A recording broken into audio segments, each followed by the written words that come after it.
Our next question is from GATE 2015 Thermodynamics for 2 marks. A binary mixture of component 1 and 2 forms an azeotrope at 130 degrees centigrade and x1 is equal to 0.3.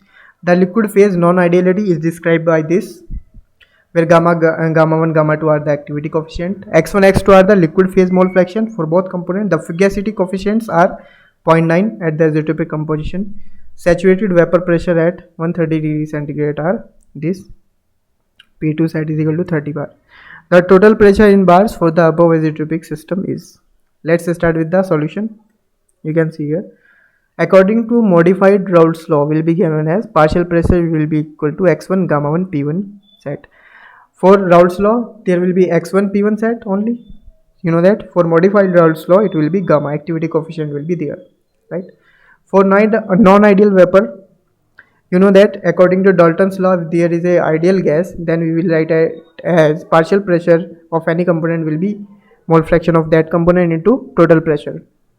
But in case of non-ideal behavior, we will write it as P1 is equal to Y1 into Phi1 into P, where Phi is the fugacity coefficient. Remember this, right?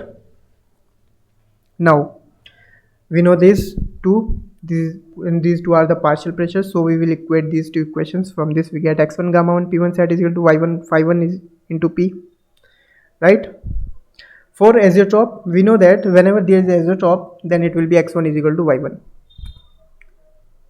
Remember this point, x1 is equal to y1 there. If x1 is equal to y1, then gamma 1 p1 sat should be equal to phi1 into p. Similarly, for second component, if you apply the second component as Raoult's law and modified Raoult's law and non-ideal behavior of the gas law, so you can see here gamma 2 p2 sat, and if you apply the same equations for component 2, then you will get gamma 2 p2 sat is equal to phi 2 into p, right? Now we just dividing these two equations, gamma 2 p2 sat upon gamma 1 p1 sat is equal to phi 2 p upon phi 1 p, right? They have given one more thing. They have given the fugacity coefficient is same for both component. The fugacity coefficients are 0.9. Fugacity component is same, p is also same, that is a total pressure, right? So it will be 1. So from this we can say gamma 2 upon gamma 1 will be p1 sat upon p2 sat. You can see here from this, right? It will be there and it will go in denominator, right? I am taking here ln in both sides. You will understand in further slides why I am taking ln gamma 2 upon gamma 1 is equal to this, right? Ln gamma 2 upon gamma 1 will be, since they have given vapor pressure of first component and vapor pressure of second component will be this. You can see here in the question they have given that the P1 sat is 70 bar, P2 sat is 30 bar. From this we get ln gamma 2 by gamma 1 will be 0.847, right? They have given one more thing. They have given ln gamma 1 is equal to this, ln gamma 2 is equal to this. So what we will do now? We will do ln gamma 2 by gamma 1. Why I am getting this? Since if you subtract these two equations, ln gamma 2 minus ln gamma 1 will be equal to ax1 square minus ax2 square, right? Since they have given these equations, I am just subtracting these two equations, right? From this you can see here, then it will be ln gamma 2 by gamma 1, right? Since they have given one more thing, they have given the composition at azeotropic composition. They have given x1 is equal to 0.3, x1 plus x2 is equal to 1.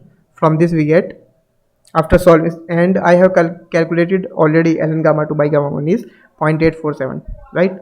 From this I got a is equal to minus 2.117 actually, right? So I will calculate ln gamma 1. Now I will put this equation in any of these equations that is given. Ln gamma 1 is equal to ax2 square. It is actually given in the question. So I will put the value of a, I will put the value of x2 0.7. Since it is x1 is 0.3, so x2 will be 0.7. So I am getting here gamma 1 is equal to 0.345, right? So from this you can see here we have already calculated. I will put all the values. From this I will calculate the p is equal to 27.53 bar. This is the final answer. You can see here I have calculated this equation already, right? So this is the final answer. Please don't be afraid these types of problems, since actually this actually GATE 2015 was the toughest exam, right, in for chemical engineering. Cutoff was also there only 27 for general category, 24 for OBC category, and there was a 16 17 something for SC/ST category, right? So don't afraid these type of problem, but you will learn so many concepts from these types of problem. Thank you. Please make sure to like, share and subscribe my channel. Thank you.